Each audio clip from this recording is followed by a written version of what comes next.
ആയിക്കോട്ടെ, ശരിക്കും പറ, എവിടെ പോകാനാ തോന്നണേ? പറയട്ടെ. റിയോനോവ. അതെവിടെയാ? വെനിസ്. എവിടെ? വെനിസില്. വെനീസ്? ഇറ്റലി? ഇറ്റലി. അവിടെ ഒരു പ്രത്യേക തരം ലോബ്സ്റ്റർ പാസ്ത ഉണ്ട്, പിങ്ക് സോസില്. അത് സൂപ്പർ അത്രേ.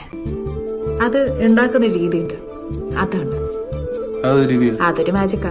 എന്ത് മാജിക്? വെനീസിലെ തെങ്ങിന്ന് കിട്ടുന്ന ഒരു പ്രത്യേക തരം കള്ള്. വെനീസിലെ കള്ള്? അതിങ്ങനെ എടുത്ത് അവിടുത്തെ വെളുത്തുള്ളി ചതച്ച് ആ വെളുത്തുള്ളി ചതയ്ക്കുമ്പോ കിട്ടുന്ന ഒരു മണുണ്ട്. അതും ആ കള്ളും ചീസും ബട്ടറും ഒക്കെ ചേർത്ത് ഉണ്ടാക്കിയ ഒരു സോസ്. ആ സോസിന്റെ ടേസ്റ്റ് സൂപ്പറാ. സോസ് മാത്രം തിന്നാ പോരല്ലോ, പിന്നെ കുക്ക് ചെയ്യണ്ടേ? ഫുഡ് എങ്ങനെ ഉണ്ടാക്കണേ? വേറെ ഒരു മാജിക് കൂടി ഉണ്ട്, പറയട്ടെ. സ്നേഹം. അത് പിന്നെ നമുക്ക് ഒരുപാടുണ്ടല്ലോ.